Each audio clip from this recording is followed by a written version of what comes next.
welcome. Here we are with our speaker series for Renify. My name is Melissa Reskoff. We're here with Rick Webster and today's speaker, Coach Ryan Mayer. So I met Ryan in real life in those days when you could meet people in real life. And I cannot exactly recall which conference we were at. Maybe Atlanta? Maybe St. Louis? It was St. Louis. St. Louis. Excellent. All right. I see something in the chat I want to verify. Oh, good. We're getting people hear us. Peachy. So yeah, St. Louis. And Brian, I mean, true to the rest of the time I know him, he had a name tag on. It had lights. It really drew my attention. He's fun, loving, lighthearted, really vulnerable and connects at a deep level. And so I'm really grateful for him to come here and share his coaching knowledge with us here at Renify. And today we're talking about productivity, Ryan? Not only productivity, but how we can get that through accountability. Ooh, that's a 25-cent word and maybe a little scary for some people. All right. Well, I'm glad you mentioned that because we're going to talk about that too. We're off to the races with accountability. Thank you so much, Coach Ryan. Let's make sure you can share screen and you have all the tools you need. And I'm going to spotlight you if we can do that. Okay. Oh, wow. All right, let's see. I'm going to share. I found out that you can share your Zoom screen with sound. I don't know if it took me a long time to learn that. I don't know if anyone else knew that or not. All right, I'm going to share my entire desktop and optimize for video clip. Okay, I think we're good. Is everyone seeing all of this? Are you seeing my PowerPoint? Indeed. There you go. That's perfect. Right there? Okay. Yep. Well, good evening, everyone. Good evening for me. I'm in tropical Cleveland, Ohio. So for me, it is now 7 p.m. Eastern. I'm just curious, where is everybody else tuning in from? Because I know we have several participants that are here, and I'm just curious. I see some different names all over, it looks like. So I just want to know, where is everybody kind of visiting from? I know you said that it was the regular group, Melissa, so I'd love to know where everyone's from. Seattle, hot California. Rick's from San Francisco Bay, Minneapolis. Okay, so Aloida, hopefully I said that right. You can appreciate, my weather situation. Okay, cool. Well, great. In Atlanta, perfect. Well, I'm so glad everybody's here. Thank you for being here. And I want to say, first things first, congratulations. And why would I say congratulations? Because you did it. You made a commitment to be here. I know that Renify is helping all of you with your finances. So I'm going to say you made the investment in yourself to be here to learn how you can get better with accountability. And one of the things that I'm most excited about is that we all get a chance to get here, get to know each other a little bit better. And I want this to be a very interactive session. And so there's going to be plenty of time at the end for us to have some more conversation and discussion. But first, I just wanted to share with all of you, and I know Melissa had told me that sometimes at the beginning of the event, she'll do a breathing exercise. Mine's very abbreviated, but I wanted to just take one moment with everybody and let's just do a quick cleansing breath. So in through your nose and out through your mouth. I try to do that at least 3 times a day. And I remind my clients, because I'm an ADHD coach, 1, 2, 3, total unconditional acceptance. So 3 breaths to remind ourselves, total unconditional acceptance. It's a lofty goal, but we try to work towards it every session. So who am I? Well, I am ADHD Coach Ryan Mayer. I'm a performance, mindset, and accountability coach for my clients. And it's interesting that Melissa brought up the conference that we met at, which was in 2018, the International ADHD Conference, because that was the conference that, hands down, and this is not an exaggeration, it changed my life. Because from that conference, that's where I learned about ADHD coaching, and that basically set me on this course to become an ADHD coach. And so here I am today getting a chance to present about it, which is fantastic. I just wanted to let you know there's a little box, a gray box, sort of underneath your R logo. That thing. Yeah. Peachy. That was the chat. So it's interesting that that did that. But thank you for letting me know, because I did not know that that was there. I was really excited when Melissa told me that part of my presentation was getting to share a few of my TikToks. So out of curiosity, everybody who's on here, who is on TikTok? I want to see in the chat. Is anybody on the TikTok platform? Okay, Richard says he is. And I'm glad Rick's talking about the other conference. If you haven't been to an international ADHD conference, absolutely you should check it out this year. We're finally back in person in Dallas in November. I'm going to be there. Melissa is on the team putting that thing together. It's going to be incredible, as always. So it looks like a couple of people maybe on TikTok. If you're not, I would say stay far, far away, because for those of us with ADHD, it is a slippery slope full of a bunch of dopamine. So I will just give you a preview, because this past couple of years since the conference, some of my biggest adventures have come because of some of my TikToks. So Melissa asked if I could pick 3, which of course was very hard. I hyper-focused earlier, went through all of mine, and I picked out these 3 that I thought were kind of the best encapsulation of everything. So can you see this one here, this top 3 workplace accommodations? Hopefully you can. Yes. Yes. Okay, great. So here we go. I'm going to play it, and I did put sound on, so hopefully you can see it, or hear this rather. Here are the top 3 ADHD workplace accommodations that you can ask for. Sometimes we just don't know where to start, so having a written checklist can help us get on the same page. Always running late? Did you know you could ask your boss for a later start time? No more traffic jam anxiety, coworker gossip, copier noise, or mandatory FaceTime? Yes, please. Because here's the thing. ADHD is a recognized disability by the Americans with Disabilities Act, so don't be afraid to ask for these accommodations. You need to be your own biggest advocate. And don't forget to follow me for more tips on ADHD in the workplace. So that was one of my more popular videos. I mean, 123 almost 1,000 likes, over 3,100 comments, and it got shared over 7,200 times. Now, I don't say that to brag about how great my own videos are, but I bring it up to show that people are starting to recognize that ADHD is something that needs attention, so to speak. I didn't mean that as a joke, but we need people to pay more attention to us as a population, because there really are challenges. This really is a problem for, at least in America, around 9 to 10 million of us who are diagnosed. It's funny because a lot of times I'll put a ton of work into making a video, and I'm like, oh, that's going to be the one that just goes wild, that a ton of people like. And then it just is a total flop. Whereas this one was something that I do for my own ADHD every single weekend. And I thought, you know what? I'll just be authentic and share this, and maybe it helps a couple people. And you can see here, almost 162,000 likes, 2,300 comments, almost 5,000 shares. So it definitely resonated. So I call this one of my ADHD snack hacks. If you have ADHD, chances are you have food rotting in your fridge, like oranges or clementines, for example. Let's be honest, if the peel's still on it, I'm not going to eat it. So here's Coach Ryan's ADHD snack hack for today. Start with clementines like this, and then use the simple device. No, not that. A citrus peeler. So here's how it works. Poke in this end, use the cutting blade to peel off, pull off the peel, and voila. Here's all.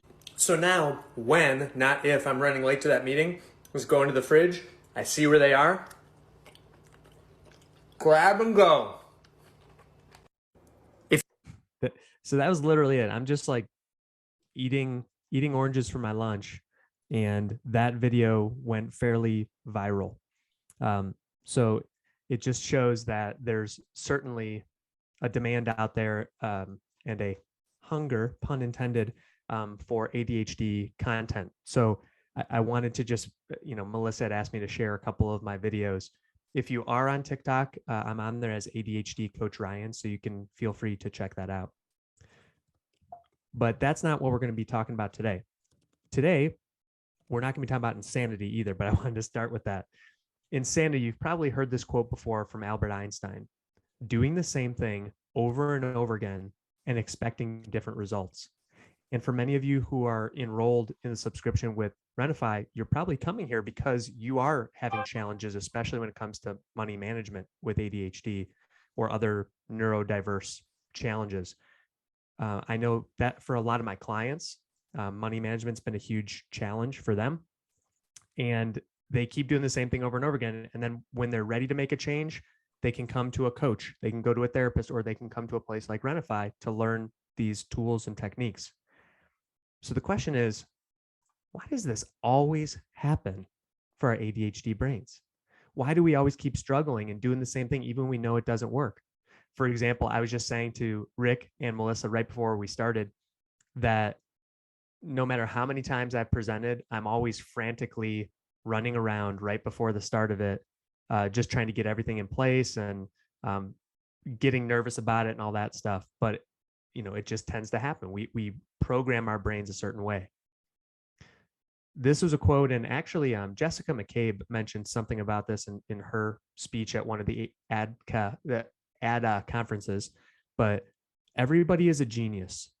But if you judge a fish by its ability to climb a tree, it will live its whole life believing that it's stupid. That one really resonated with me. So today, we're going to use our imaginations. And to help us use our imaginations, I used our 4-year-old Ethan, who has a really active imagination, and to help us to reimagine what we think of when we hear the word accountability. So here's what you'll learn today: how to stop procrastinating, get more done, and build some credibility. And Melissa and I were talking earlier today just to get ready for the event tonight. And she was telling me, you're making some pretty bold promises, some big commitments here to your fellow ADHDers. Stop procrastinating, get more done, building credibility. These are things that we really desire to do, but is it possible? And it is. So let's talk about how. Oh yeah, you can build up the strength to do that. So on the agenda, like I said, we'll be rethinking accountability, give you some examples of how I use accountability in my own life and with my clients too. And then most importantly, how you can start using these principles to take actionable steps coming right out of this presentation. Because here's the thing, and I told Melissa the same thing, is that I want to make sure that you can just have one little nugget that you leave this presentation with. And I just want to try to make that kind of impact for you, that you can have something. I've been to way too many conferences where you learn some very high level, complex things, and maybe you don't know how to apply it. Well, I promise there's going to be a few things you can use coming right out of this presentation. And then at the end, we'll do a group. It'll be more like an individual activity, and then we'll do the recap and leave some time for discussion. So I'm curious, this is the interactive portion. What do you all think of when you hear the word accountability? And Melissa, I don't have a ton of view into it, so if you can tell me if anybody replies in there. Okay, I'm keeping an eye on it, but you've got your, the chat boxes in the middle. Okay, here we go. Yeah, I just pulled up. It probably looks gray right now, but all right. So Rick says structure and boundaries. Yep. Yep. Anyone else? What does everybody think of when? Doing what you say and say what you mean. Ooh, I like that. Anxiety, since someone is asking me for things. Amanda, that's a spot on. Love that. Yep. Yep. Anybody else? And again, I want to challenge all of you. You're here obviously to learn something, to get something out of it.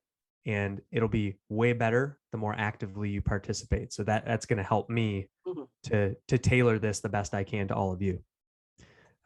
Okay, so typically when I ask this question of audiences, when I present on this, the answer will be something like what Amanda was saying. So you can see this is angry Coach Ryan. The usual view of accountability is, what are you responsible for, or what have you not done? Who is the person telling you, and when was it supposed to be done, and why haven't you done it, basically. So it's very much associated typically with more of a disciplinary consequence. We need to hold these people accountable for not getting this done or for their actions. And because of that, whenever we think of accountability, it's usually not, it brings up those feelings of anxiety of like, oh man, I was supposed to do that and I didn't. Kind of like earlier today, when yesterday I spilled olive oil on our tablecloth, and my wife had asked me to use a stain remover to get that off. I removed the tablecloth from the table and I put it in the laundry bin to do it later.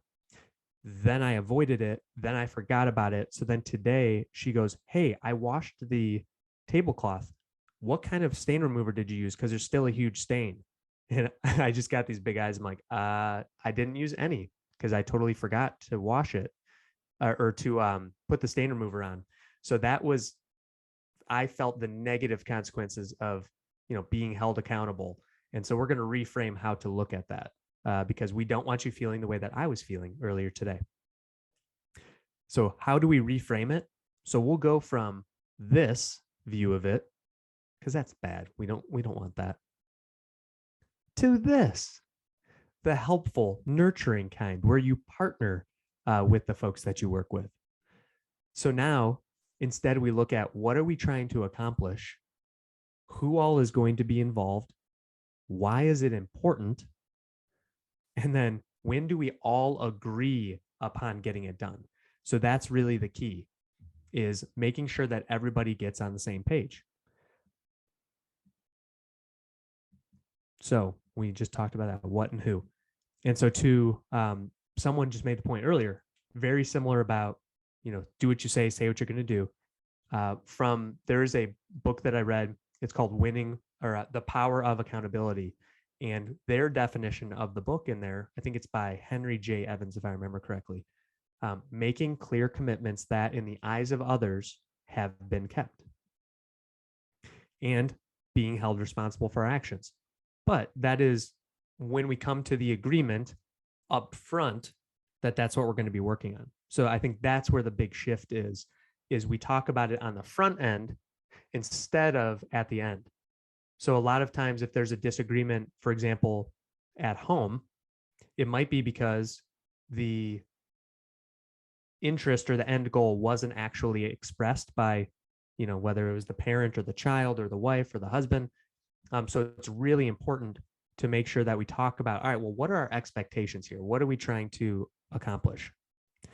And then once we're able to get on the same page with the little things, the more and more that we do that, then we build reliability so people can count on us to do the things that we say we're going to do, which then leads to credibility. So in the workplace, that's really great for those of us with ADHD because we can get called upon if there's a really exciting project. And if we've proven ourselves in little matters, then we'll be given the chance to do bigger ones.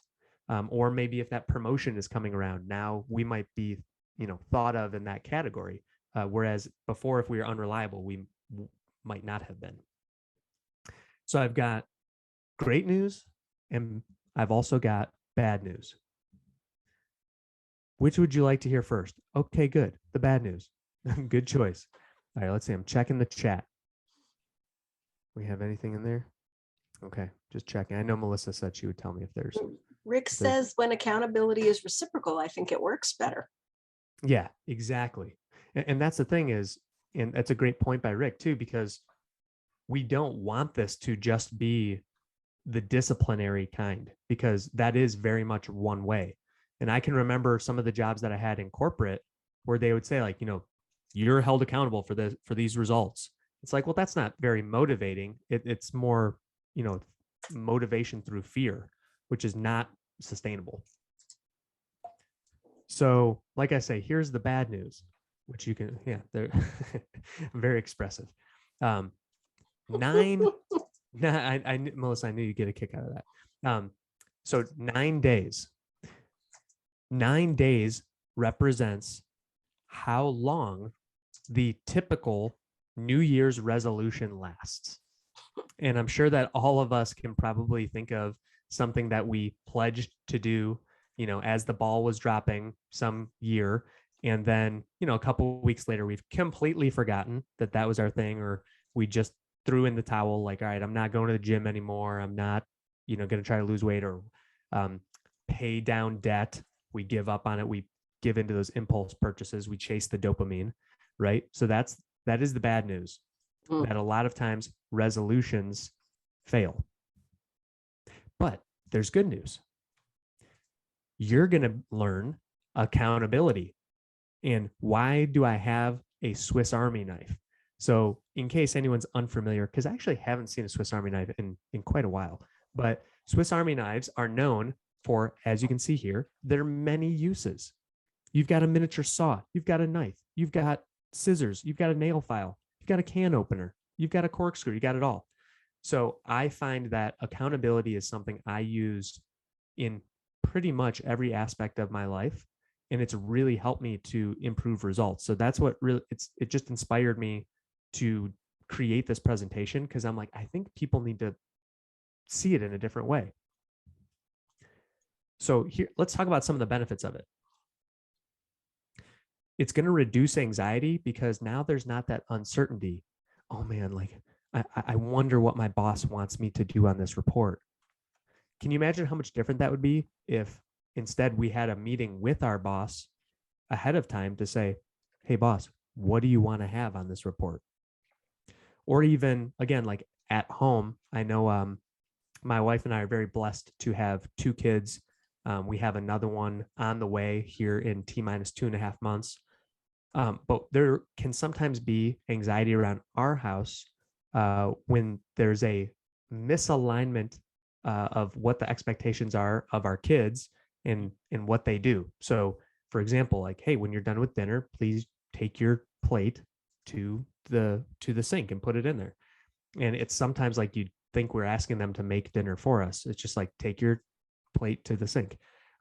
But the anxiety and the arguments would be a lot less frequent if they understood that a little bit clearer. So maybe we need to remind them at the beginning of dinner or something. I don't know. But then increased focus, because if we can come to an agreement with those that are counting on us, including ourselves, then we can have better focus on what we're trying to achieve.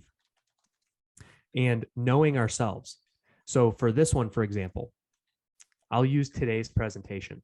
So knowing that I tend to be pretty frantic before a presentation, I asked my virtual assistant to please check in with me 60 minutes, 30 minutes, 15 minutes, 10 minutes before, because I wanted to make sure that I was here, because Melissa is a good friend of mine. We go way back, and I didn't want to be showing up late.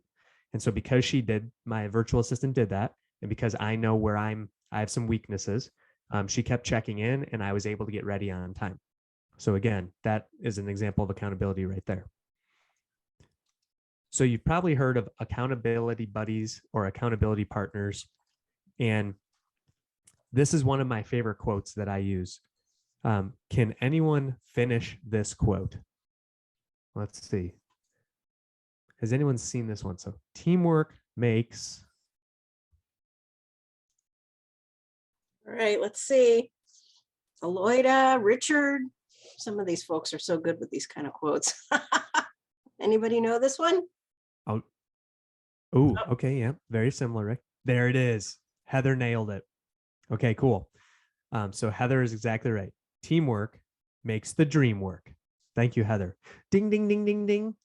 So yeah, basically teamwork makes the dream work, because if we do want to reach these agreed upon goals and the things that, are the team goals, we have to work together to do that.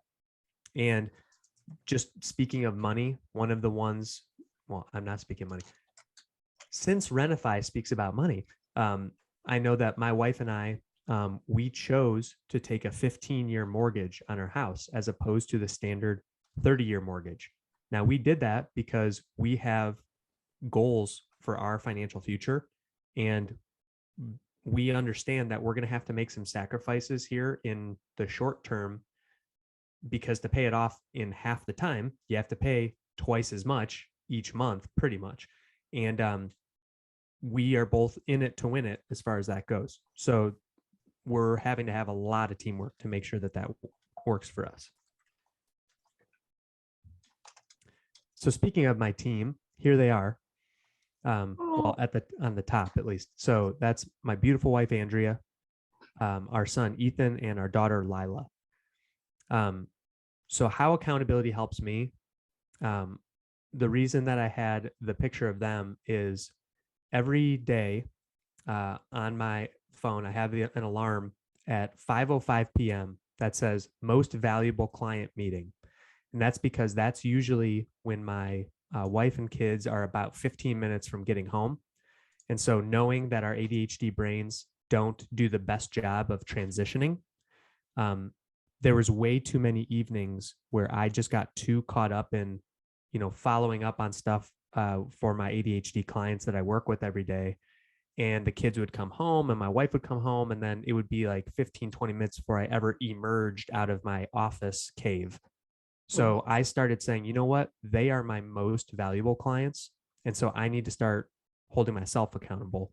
And if I need to, partner up. So actually, there's another young dad who's an entrepreneur like myself, and we text each other to say, I've made it to the kitchen.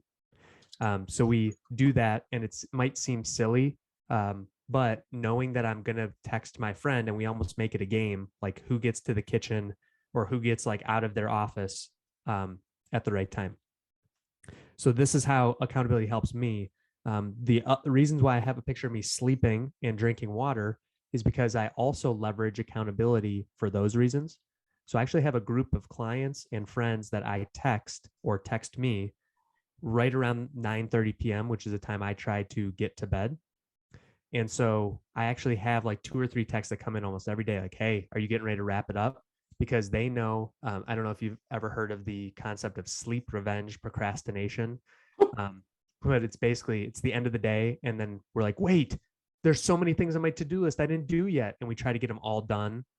And that's why we stay up till 2 a.m.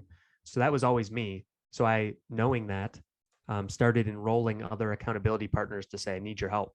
And then the reason I have water on there is I actually have probably 4 different people now who I text with pictures of me sipping water, so that we remind each other, like, hey, make sure you're taking drinks of water. So I literally use accountability as a partnership as opposed to disciplinary in every aspect of life. Oh, there we go. Fun little animation. Okay. I always say it's science. Just quick side note, because it's a funny story. In college, I had a professor who he said when his kids were younger, they thought that he was magical, because every time that they would go up to one of those automatic sliding doors, like if you go to Target or Walmart or Best Buy or whatever, and you walk up and there's motion sensors, the doors open. So that my marketing teacher would go up to that before he'd walk in front of the kids and go, I'll handle this, kids. And he'd walk up and go, science, and wave his hands, and the doors would slide open every time. So I just put that on there.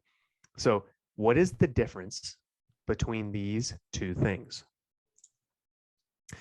Current state, future state. Let me know what you think. Rick, that's a good one. Ooh, I'm so glad that focus mate was brought up.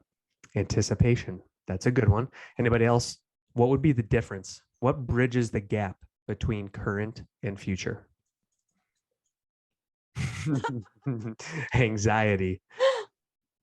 And I always say difference between depression and anxiety. Depression is worrying about the past, whereas anxiety is worrying about what's going to happen in the future.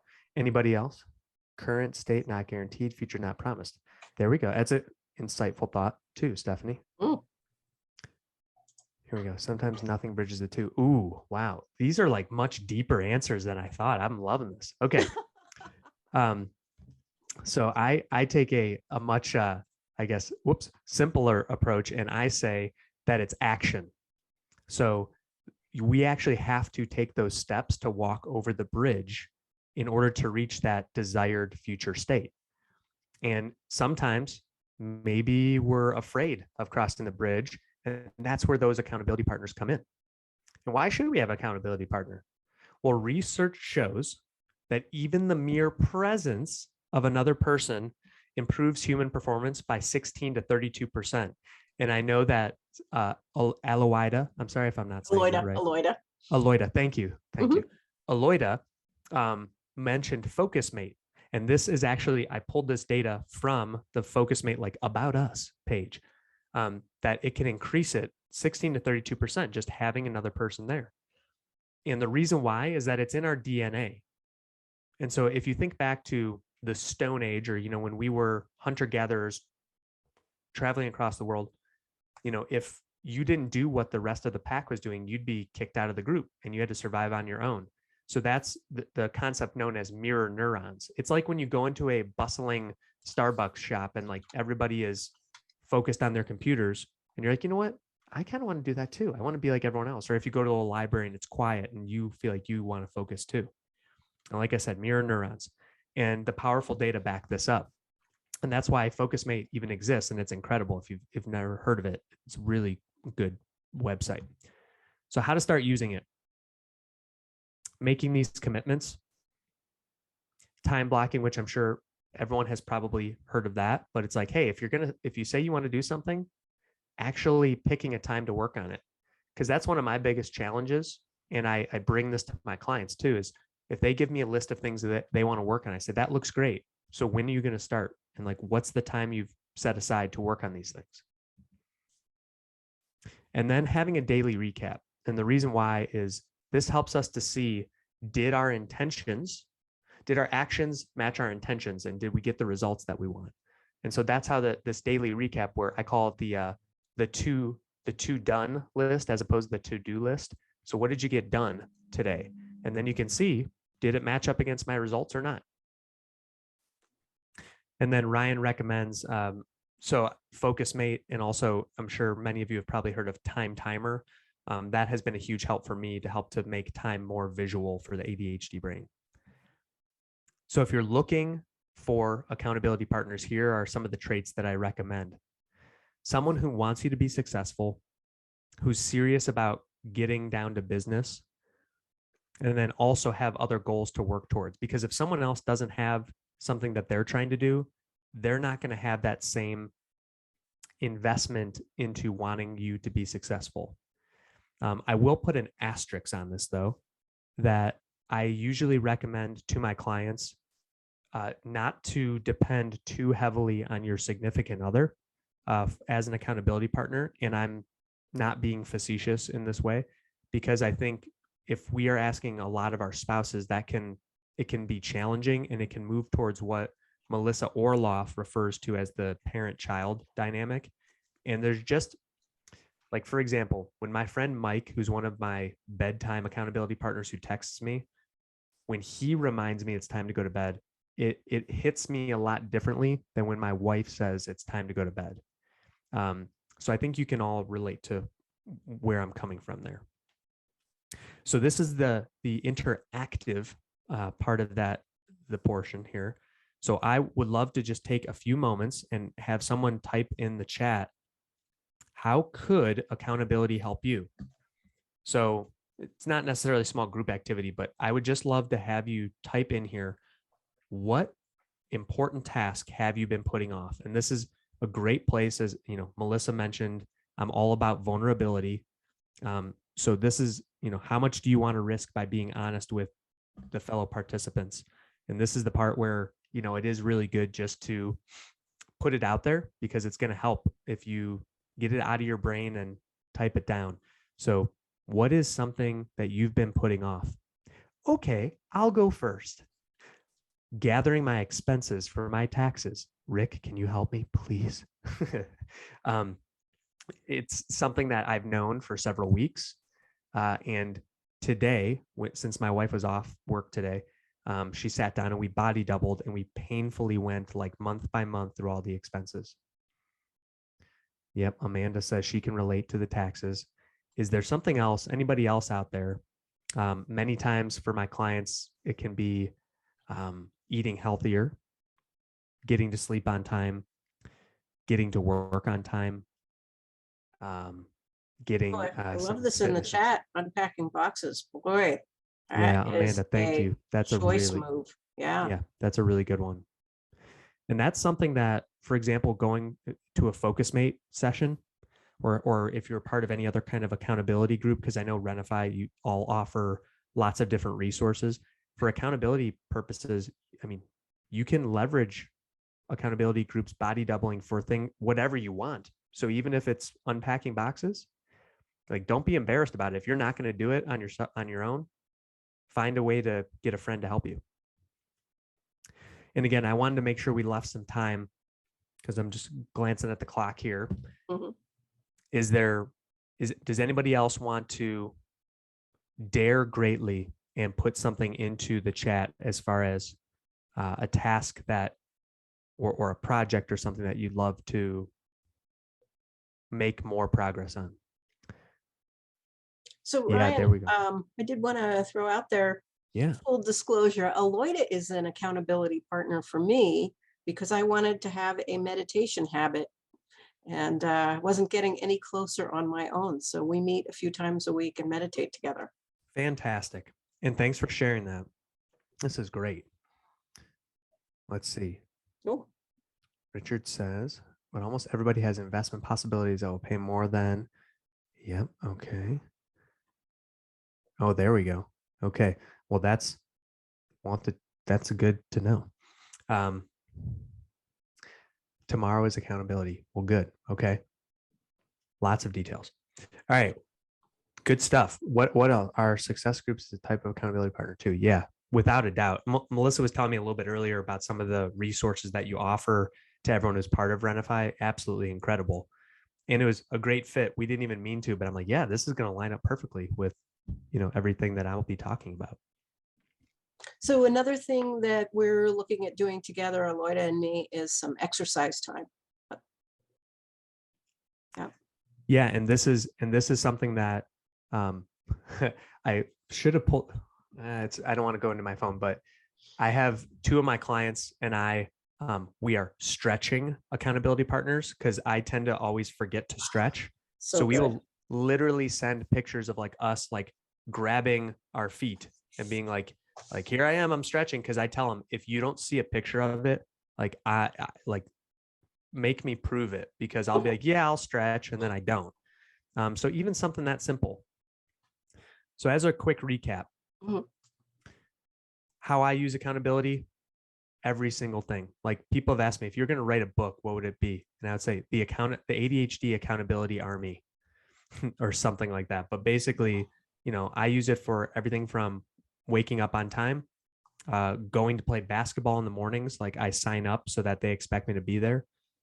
Throughout the day, checking in with clients and, my hydration friends, and going to sleep at night. How can you use accountability? A few people shared financial goals, unpacking boxes. So it can be almost anything. What tools you can use? We talked about FocusMate. You obviously have a ton of resources available at Renify, but you can also try FocusMate and finding a friend like Melissa and Aloyda have done. That's just awesome stuff. And then why we should write it down, because I talked about the power of, having goals that you want to set, because unless you, what's the quote that if you have nothing that you're going to aim at, you'll hit it every time. So you have to pick the goals that you want, because there's science that backs that up too. And then lastly, just how to connect with me. If you do have ADHD and it's something that you need a professional accountability partner like me, I do have group coaching as well as one-on-one coaching. So happy to have you set up a call with me to learn more about that as well. But before that, or above any of that, just knowing that it's inspiring for me just to be here. Like the inspiration for the topic was I knew I needed this help. It reminds me of Jessica McCabe. Like she created How to ADHD, her YouTube channel, as a resource for herself. So that's why I put these resources together, and it has changed the way that I view accountability. And I hope it's helped you too. Because the biggest thing that hurts us, in my opinion, is when we're breaking promises to ourselves. And so I want you to be able to build that credibility. And remember, those 9 days, like when we team up, we can outlast the typical New Year's resolution time. And I believe that you can do it with that Swiss Army knife, because accountability really can be used for anything. Now, this is an old presentation, so not 20 minutes, but we'll stay as long as we need to. So that's everything that I have, Melissa and Rick. That was great, Ryan. Excellent. A lot of new stuff there. Yep. Melissa, sorry, didn't mean to cut you off. No, not at all. Mm-mm.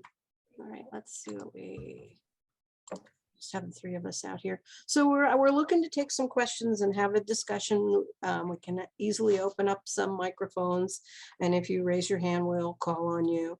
I did want to say some things I noticed because, I am the cheerleader, even though that never called to me as a young person. That thing you had just said about keeping our promises to ourselves, where not keeping them fuels that negative voice, that negative mindset, and the building credibility is not just external, it feels internal. Exactly right. Yeah, because I've talked to a lot of clients about their confidence levels, and many times it's because they're not able to keep the promises to themselves that they don't feel confidence in other areas of their lives too. And it was another thing you had said where you had the daily recap. This just came up in our group conversation about getting to the end of the day, not necessarily knowing what you had done and thinking you didn't get anything. So some ways of tracking your did it list, your done list. And, some people use an electronic way of keeping track of stuff. So at least at the end of the day, they have their what they did list. Really valuable, because our ADD brain not so good at remembering the last 2 minutes, right? we're constantly scanning for that threat, because that's just how we've evolved, and so we're always looking for the negative thing, and so we don't always remember. And that's why every time I have my coaching calls, we start with what wins have you had since our last call. And many times it's so remarkable to see how it can change the perspective when they'll say, wow, you know what? I totally forgot, but yeah, my kids and I went on a great hike, or, I had dinner with a friend, or whatever the thing is. That those are really the special moments. And these little things that we get tripped up by, it's really not as bad as we think typically. But those are the things that stick in our memory. It's the drama that kind of sticks. Looks like Rick had a comment. Please. Well, I'm just thinking along those lines. I've started keeping a, things I've got done list, which is actually pretty easy. I just cut and paste from the to-do list to the, so it's amazing how clear it is to me the things I didn't get done. But unless I have a list of things I have done, I forget them. I don't even remember. I don't give myself credit for them. So it's actually kind of nice to look at the list and say, yeah, I didn't do everything maybe, but I did the core things, and they're all right there. I was telling Melissa about a concept that what you just said, Rick, reminded me of, and I call it the MVPs. So I tell my clients, if you can only pick 3 things to do in a day, because I know this gets to more like into the productivity aspect, but it also helps to keep us accountable. But I used to make this really long to-do list, but now I've just started to make it 3 things in a day. So MVP, most valuable priorities. So if you could just do 3 things today, it just makes the days when I keep it a short list and I get those things done, I am so much happier. And I've found that my clients are too.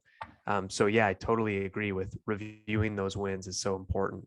And if I might piggyback on that, everybody that knows me knows I really kind of rail against to-do lists because they're really damaging to us. We have 10 things on there. We do 7, the easy ones or the non, emotional ones. And we don't do the 3 that are probably the most important in some way. And we beat ourselves up over the 3 we didn't do. So I think it's better to have an agenda. And like you said, time block at 9 o'clock, I'm going to do such and such, as opposed to this amorphous list of 10 things that never seems to get done. Yep.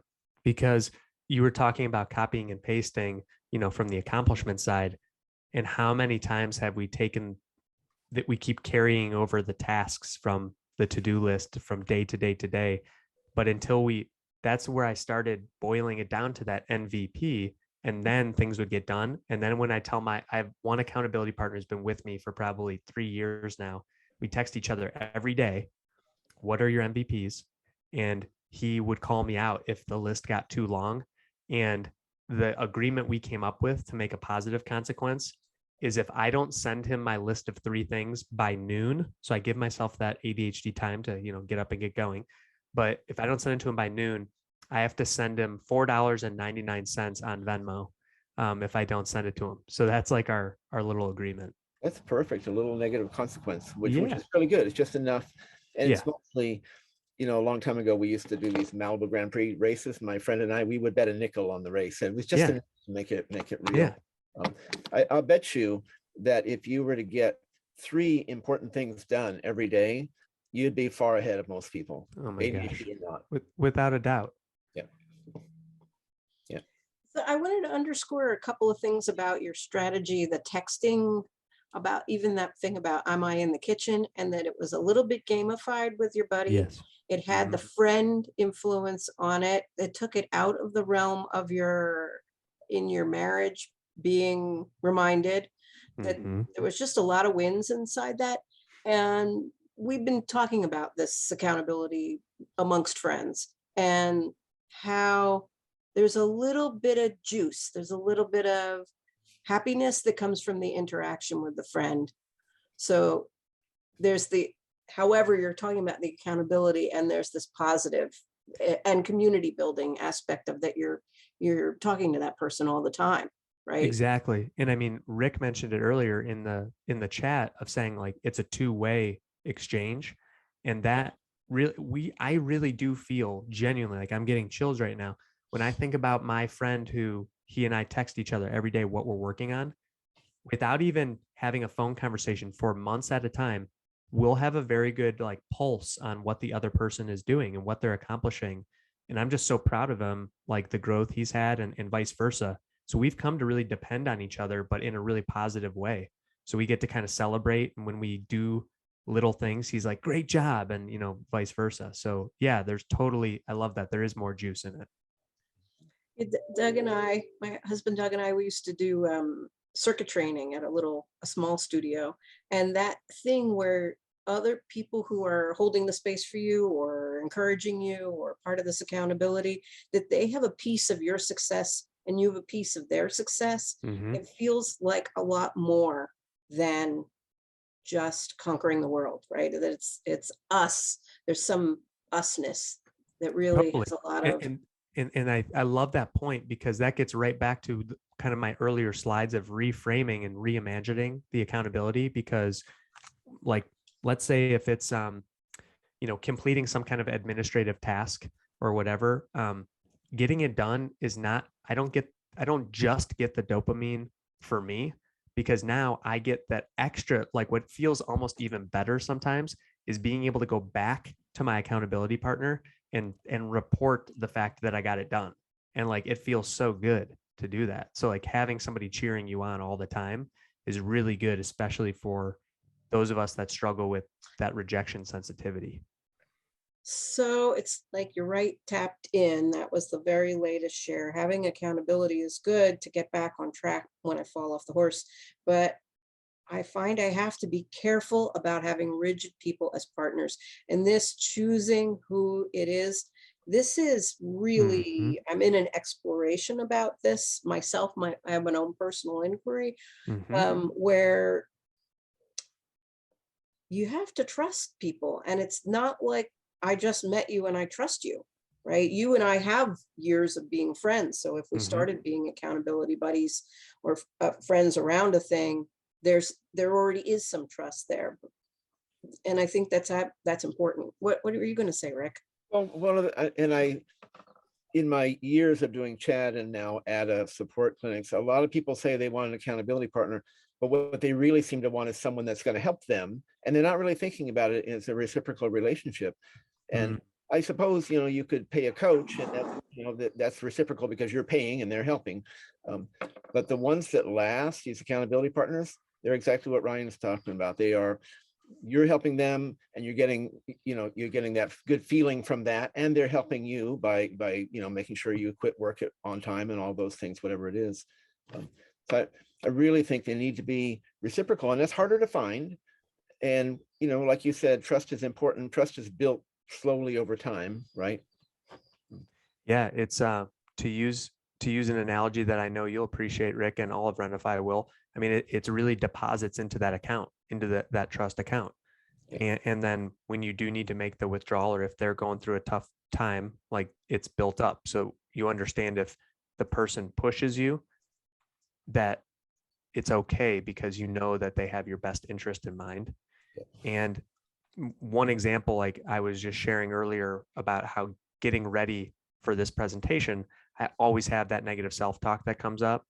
And I pulled up the texts from my virtual assistant, who lives like just only a few miles away, actually, from me here in Cleveland. But she says, your clients and the people who will relate to you go through exactly what you're feeling right now. Use this feeling, talk to them. How's it going? And then get rid of those negative automatic thoughts. You've got this. And she sent me literally pictures of, like, my family and the things that motivate me, and screenshots from clients who have told me like how much I've helped them. So like, she's just such a great partner in that way. And obviously I pay her and everything, but it's just a good example of the people who really care can lift you up when you need it, but also push you when you need it. Yeah. Well, and I think, and I misspoke a little bit about the paying for coaching and that sort of stuff. I think even with that, the trust is crucial, and it gets built up. You need to feel good and have chemistry with the people that you're working with, Oh, without a doubt. And I think what you said was spot on, because I think if the folks that you're around you in your life, like, are not that way, it's really good to sometimes have a coach who can give you that neutral perspective. Right. And that's what I tell my clients, or I tell a potential client in an intro call, is for someone with ADHD who's been told our whole lives that we are falling short, or we have so much potential if we would just ... whatever. And we feel like we let everyone down. Well, a coach, I tell them, like, you can't let me down. Like, I'm going to be in your corner regardless of if you do your homework or not. So that's a very refreshing change. So when you're looking for accountability partners, it needs to be a very similar arrangement. Yep. So Absolutely. as is my way, I want to highlight a couple of really significant things that the two of you are talking about. That community, the thing you read from your, that community reminds us who we are, right? Sometimes we forget, right? Or we have self-doubt, but people outside us can reflect back to us who we are. And then there was in the chat a little bit earlier about having trouble acknowledging and celebrating when we accomplish things. And then this feeds into the forgetting that we did anything. When there's other people as part of our process, as who are kind of team Melissa, that those folks, they remind us of our accomplishments, of who we are. Do we have a question? I clicked on something by mistake, so. Okay. All right. So I wanted to just double check a couple of other things here. Yeah, I mean, Rick told us he wasn't the tech guy. It's fine. No. And I am definitely the ADHD guy. My mouse is moving all over the place, and just oh my gosh, I clicked in the wrong place this time. It's okay. A few things in here are so genuine, so authentic. I feel like I must have always used people who don't have or understand ADHD accountability in the past. And that is really a great insight, right? Who is it that's holding the space? Are they, what's the golden rule? We want to be treat people how we want to be treated. Right. And if that person's rigid and that's not how you want to be treated, right? And Stephanie says, I love to give advice, but hate to take it. Yeah, Stephanie, imagine being a certified ADHD coach who helps others navigate their problems. And then I don't do my own like techniques and tactics for my own self. So I totally relate to that. And I like helping others, but trusting them to help me is harder. So do you have any thoughts around that? Because that feels like something you could address. If you, we can wrap up for sure. Yeah. Melissa, would you mind repeating it for me? I like helping others, but trusting them to help me is harder. Yeah, I think that comes from definitely a deeper place of that probably means you may have had some people disappoint you in the past. So it's understandable that you might be skeptical. So that's why it's so important, as Rick said so perfectly earlier, just choosing people that you know that it's going to truly be in a partnership. That's why it's an accountability partner. It's not just a one-way thing. So I would say start close to you. In other words, like if you have a best friend, or, you know, maybe if you have a sibling, like I'm very close with my siblings, and we help to keep each other accountable on different things. And so find someone who you know would be trusted, or, you know, to Rick's point, if you wanted to go the route of getting a professional coach or a therapist or something like that, you know, you can trust those folks because that's their job. I know, just as I'm not trying to make a plug, but just to share, part of my coaching offering is I want to make it affordable so anyone can utilize it. So I have something that I've literally dubbed accountability coaching. So it's like, we don't even have to meet. And it's been inspired by my friend and I, who text every day. So for accountability coaching, it's $50 a month. And it is just literally, you get to text with me. It's not like a bot or anything. And it's just like, hey, what are your goals for the day? And all those questions we talked about today, like how are you going to do it and all of that. And then I have group coaching too. So it's the same kind of deal, just creating that trusting environment, especially for those of us who struggle to feel comfortable in that way. I feel like I'm hearing you saying some things around boundaries. I just want to call it out so it's less invisible. It's a little more visible. Sure. I feel like in this universe, saying that which doesn't need saying always needs saying here. But this, you know, trusting others, maybe we manage, we limit how much, right? I don't want emails that are 15 feet long. Let's just text. Or let's do accountability, but I only want to be communicating in these hours. So putting some boundaries around it until the trust is there, right? Precisely. Yeah. And that's why, go ahead, Rick. Well, go for your last sentence, and then I got to set a boundary because we're supposed to be talking about budgeting now. Oh, yes. Okay, good. Yeah. All right. Go ahead, Ryan. Finish up. Tell us how to get a hold of you and all that stuff. Yeah, sure. So I did put your website in the chat, and I will do it. Thank you. Yeah. So the best place to find me is on my website, which is ryanmayercoaching.com. And that's Mayer like the month of May, ryanmayercoaching.com. And on most social platforms, you can find me at ADHD Coach Ryan, or ADHD Coach Ryan Mayer. And then on TikTok, you know, I've got a lot of things happening there too. So yeah, happy to talk with anybody. And I'm here. I always tell people, consider me in your corner, regardless of if you hire me as your coach or not. Like I took out one slide, but at the beginning I used to have family reunion, because anytime you're with other ADHDers, it's just so nice to be in a community of people who understand where you're coming from. Outstanding. Great presentation. Thank you. Thank you so much for bringing your heart here. Yeah. It was so great to be here. And I love all the work that all of you are doing. And in fact, Rick, I wanted to say, I would love to talk more about what I could do to help promote what you're doing at Renify. It's so important. And a lot of my clients struggle with it. So just to see if there's any way that I could help to just propagate what's going on with you guys. I'm sure we'll figure something out. I'd love to talk. Yeah. Great. Alrighty, we'll jump on that later. But right now I'm supposed to be talking about budgeting. So I got to hop off. And we'll see everybody next week. We'll see everybody next week. Soon. Thank you so much, Ryan. You're welcome. Bye. Bye-bye.